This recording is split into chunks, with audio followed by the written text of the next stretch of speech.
स्वागत है knowledge with ये यूट्यूब चैनल में। और आज हम लोग भौतिक विज्ञान का लेसन प्लान 3 देखेंगे।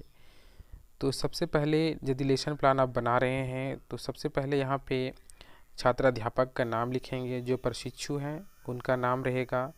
उसके बाद यहाँ पे आप विद्यालय के नाम लिखेंगे। उसके बाद जिस कॉलेज में आपका एडमिशन है उस कॉलेज का अपना रोल नंबर लिखना है। उसके बाद यहाँ पे विषय लिखेंगे, ठीक है। उसके बाद आप उप विषय लिखेंगे।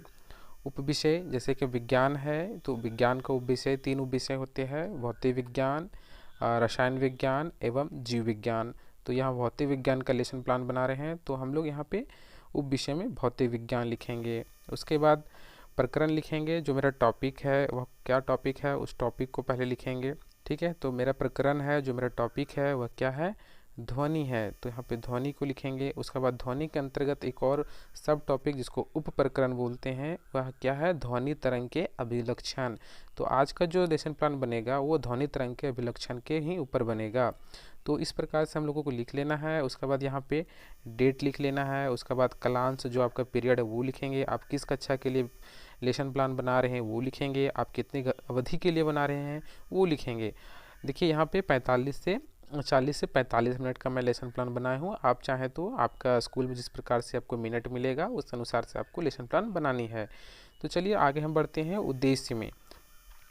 तो उद्देश्य 2 प्रकार के होते हैं, तो इन उद्देश्यों को पहले देखेंगे कौन कौन से उद्देश्य होते हैं। तो एक आपका उद्देश्य होता है सामान्य उद्देश्य, अब दूसरा आपका होता है विशिष्ट उद्देश्य। तो हम यहाँ पे आपको सिंपल बता देना चाहता हूँ, आप वीडियो पॉज करके आप इस उद्देश्य को लिख लेंगे। सामान्य उद्देश्य और विशिष्ट उद्देश्य क्या होता है मैं इसको तुरंत आपको बता देता हूँ ताकि आप लोग को समझ में आ जाए।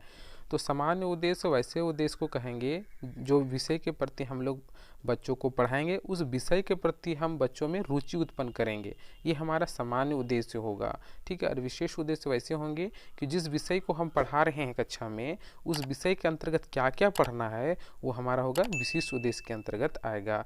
तो आई होप ये चीज़ आप समझ चुके होंगे, सामान्य उद्देश्य और विशिष्ट उद्देश्य। तो आप यहाँ से वीडियो को पॉज करके सामान्य उद्देश्य और विशिष्ट उद्देश्य को आप लिख लेंगे, ठीक है। उसके बाद आता है शिक्षण बिंदु या शिक्षण विधि। तो शिक्षण विधि होता है। तो यहाँ शिक्षण विधि देखते हैं तो कौन कौन से शिक्षण विधियाँ हमने उपयोग किया है इसमें पढ़ाने के लिए। तो बहुत सारी शिक्षण विधि होती है, आप उनमें से कुछ जो विधि में आप कंफर्टेबल है पढ़ाने के लिए आप उस विधि को यहाँ पे लिखेंगे। जैसे मैं व्याख्यान विधि सह प्रश्नोत्तरी विधि, मतलब मैं लेक्चर दूंगा प्लस मैं प्रश्न आंसर क्वेश्चन आंसर भी करूँगा, ठीक है। तो मैंने इस 2 विधि का मैंने उपयोग किया है, व्याख्यान विधि और प्रश्न उत्तरी विधि। उसका बाद आता है सहायक शिक्षण सामग्री। तो सहायक शिक्षण सामग्री किसे कहेंगे, तो सहायक शिक्षण सामग्री उसे कहेंगे जो कक्षा में पढ़ाने में हमें सहयोग करे, जैसे कि चौक हो गया, ठीक है। जैसे यहाँ पे चौक हो गया। उसके बाद यहाँ पे हम धागा लिए हुए तथा अन्य सामग्री है। तो मैं धागा क्यों लिया हूँ ये आगे आप लोग को समझ में आ जाएगा, ठीक है। उसके बाद यहाँ पे आता है पूर्व ज्ञान। यहाँ पे पूर्व ज्ञान लिखते हैं। तो पूर्व ज्ञान में क्या लिखा जाता है कि जो सब्जेक्ट हम पढ़ा रहे हैं बच्चों को थोड़ा बहुत उस बारे में जानकारी होगी, उसे हम लोग पूर्व ज्ञान के अंतर्गत रखते हैं। उसके बाद देखिए टॉपिक जब स्टार्ट करते हैं पढ़ाने के लिए तो हम लोग प्रस्तावना करते हैं। प्रस्तावना कुछ नहीं होता है, बस ये सवाल जवाब होता है। मतलब टॉपिक स्टार्ट करने से पहले हम छात्रों से या बच्चों से कुछ प्रारंभिक क्वेश्चन पूछते हैं जो कि उन लोगों को पता होता है, ठीक है। तो सबसे पहले कुछ प्रारंभिक क्वेश्चन पूछते हैं। हम पढ़ाने क्या जा रहे हैं, तो ध्वनि तरंग के अभिलक्षण पढ़ा रहे हैं ना, तो हम उसमें कुछ पूछेंगे क्वेश्चन बच्चों से। तो मैंने पहला क्वेश्चन पूछा कि बच्चों हमने पिछले प्रकरण में देखा था कि ध्वनि के संचरण के लिए किसकी आवश्यकता होती है। तो मैंने इस चीज़ को पहले ही पढ़ा चुका हूँ, तो मैंने इसने पूछ लिया। तो मैंने यहाँ पे बच्चा क्या आंसर देंगे कि माध्यम की, मतलब ध्वनि को चलने के लिए किस चीज़ की ज़रूरत होती है, तो माध्यम की आवश्यकता होती है। मैंने दूसरा सवाल पूछा यह माध्यम क्या क्या हो सकता है। तो यह माध्यम क्या क्या हो सकता है, तो यह माध्यम आपका बच्चे आंसर देंगे ठोस, द्रव और गैस। उसके बाद यहाँ पे आप चाहे गुड बोल सकते हैं या वेरी गुड बोल सकते हैं, ये ज़रूरी नहीं है यहाँ पे लिखना। उसके बाद तीसरा हमने सवाल पूछा ध्वनि किस प्रकार की तरंग है। तो ध्वनि किस प्रकार की तरंग है, तो मैंने पहले ही पिछले कक्षा में ही पढ़ा चुका था। तो बच्चे आंसर देंगे कि ध्वनि जो है सो अनुदैर्घ्य तरंग है, ठीक है। उसके बाद मैं चौथा सवाल पूछूंगा बच्चों से। चौथा सवाल पूछा मैंने बच्चों ध्वनि तरंग के क्या क्या अभिलक्षण हो सकते हैं। तो बच्चे यहाँ पे मौन हो जाते हैं, दैट मीन्स यहाँ पे समस्यात्मक प्रश्न मैंने पूछ दिया, मतलब बच्चे को अब इस बारे में पता नहीं है। तो अब हम लोग यहाँ पे क्या करेंगे, आज का जो कक्षा का उद्देश्य है, तो आज का जो मेरा उद्देश्य कथन है वह उद्देश्य कथन क्या है, तो वह है बच्चों आज हम लोग ध्वनि तरंग के अभिलक्षण को विस्तार से पढ़ेंगे। ठीक है, तो ये आज का मेरा उद्देश्य है। तो सबसे पहले अब हम लोग क्या करेंगे, अब आगे बढ़ेंगे, यहाँ पर हम लोग प्रेजेंटेशन तैयार करेंगे। ठीक है, प्रेजेंटेशन तैयार करेंगे। तो प्रेजेंटेशन तैयार करने के लिए सबसे पहले देखिए क्या क्या आवश्यकता पड़ती है। तो यहाँ पे देखिए, सबसे पहले ये कॉलम आपको बनाना होता है। ठीक है, यहाँ पे जो मैंने रेड मार्क कर रहा हूँ ये कॉलम बनाना होता है।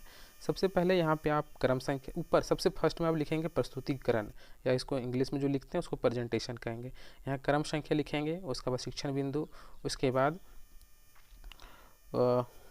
बाद आप यहाँ पे शिक्षण बिंदु लिखेंगे, उसके बाद छात्र अध्यापक क्रियाशीलन लिखेंगे, उसके बाद यहाँ पे छात्र क्रिया लिखेंगे, यहाँ पे उसके बाद श्यामपट्ट कार्य लिखेंगे, फिर यहाँ पे मूल्यांकन लिखेंगे। यदि आप यहाँ पे साथ ही साथ मूल्यांकन करना चाहते हैं तो यहाँ पे मूल्यांकन लिखेंगे, अदरवाइज आप इसको लास्ट पेज में भी लिख सकते हैं।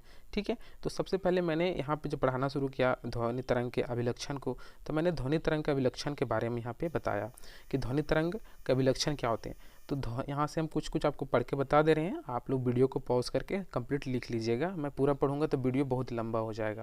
यहाँ पे देखिए ध्वनि तरंग के अभिलक्षण। तो ध्वनि तरंग के निम्नलिखित अभिलक्षण है तरंग दैर्घ्य, आवृत्ति, आयाम, आवर्तकाल तथा तरंग वेग। ये सारे क्या हैं, ध्वनि तरंग के अभिलक्षण के अंतर्गत आता है। तो तरंग दैर्घ्य क्या होता है, तो यहाँ पे देख लीजिए। तो तरंग दैर्घ्य होता है दो श्रृंगों और दो गर्तों के मध्य की दूरी को ध्वनि तरंग कहते हैं। तो मैंने इसको क्या किया कि मैंने इसको बोर्ड में बढ़िया से बताया। इस प्रकार से मैंने ध्वनि तरंग बनाया, मैंने वेव बनाया और वेव को बताया कि इसको हम लोग बोलेंगे, इसको जो ऊपर का जो पॉइंट होता है उसको हम लोग श्रृंग बोलते हैं, और नीचे का जो पॉइंट होता है इसको गर्त बोलते हैं। और ये दोनों श्रृंग और गर्त के बीच का जो डिस्टेंस होता है उसको हम लोग क्या बोलते हैं, तरंग दैर्घ्य बोलते हैं। ठीक है, इसको वेवलेंथ बोलते हैं इंग्लिश में। ठीक है, उसके बाद इसी प्रकार हम लोग आवृत्ति को लिखेंगे। ठीक है, आवृत्ति क्या होता है उसको लिखेंगे, उसके बाद आवर्त क्या होता है उसको लिखेंगे।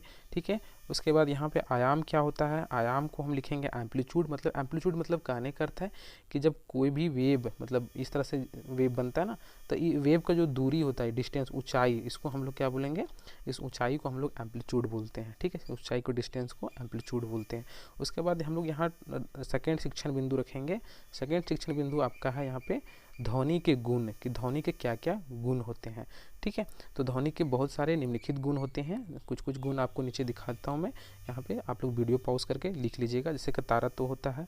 ठीक है, ध्वनि के गुण के अंतर्गत ये आपका तारत्व आ गया, तारत्व हो गया, प्रबलता हो गया, फिर गुणता हो गया। ठीक है, तो ये सारी चीज़ आप वीडियो को पॉज करके आसानी से आप लोग लिख लीजिएगा। उसके बाद मेरा तीसरा शिक्षण बिंदु है, मैंने इसमें टोटल 4 शिक्षण बिंदु शामिल किया है। यहाँ पे आप मिनिमम 3 शिक्षण बिंदु और मैक्सिमम से मैक्सिमम आप 5 शिक्षण बिंदु शामिल कर सकते हैं, उससे ज़्यादा शामिल करने की आवश्यकता नहीं है। ठीक है, उसके बाद मेरा तीसरा शिक्षण बिंदु जो है वो विभिन्न माध्यमों में ध्वनि की चाल है। ठीक है, तो विभिन्न माध्यमों में ध्वनि की चाल, जैसे कि यहाँ पे देखिए ठोस में ध्वनि की चाल क्या होता है, वो अलग अलग होता है। द्रव्य ध्वनि की चाल अलग अलग होता है, गैस में अलग अलग होता है। तो ठोस एज लाइक लोहा में हम देखते हैं तो लोहा में ध्वनि की चाल होता है 5950। ठीक है, उसके बाद यदि हम समुद्री जल की यदि चाल देखें ध्वनि की चाल तो वो होता है 1531।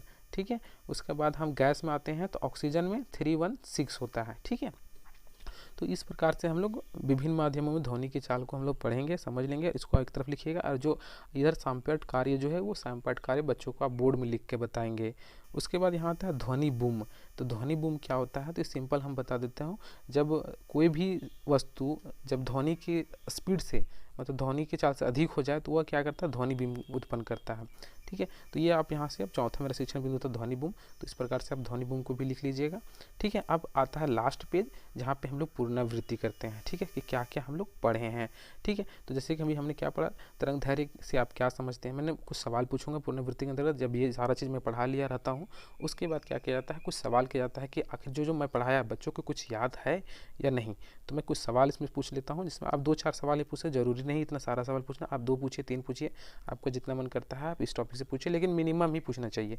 ठीक है, उसके बाद मैंने यहाँ सवाल पूछा तरंग दैर्घ्य से आप क्या समझते हैं। तो इस प्रकार से आप इसको देख करके 2 या 3 क्वेश्चन यहाँ से लिख सकते हैं। उसके बाद श्यामपट्ट सारांश जो होता है आप इसको लिख सकते हैं या नहीं भी लिख सकते हैं, कोई दिक्कत नहीं है।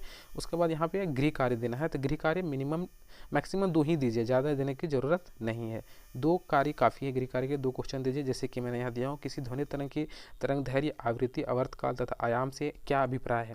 इस सारे का डिफिनेशन लिख के बच्चे लाएंगे। उसके बाद ध्वनि बूम से आप क्या समझते हैं इसका वर्णन करें, इस चीज़ को लिख के आएंगे।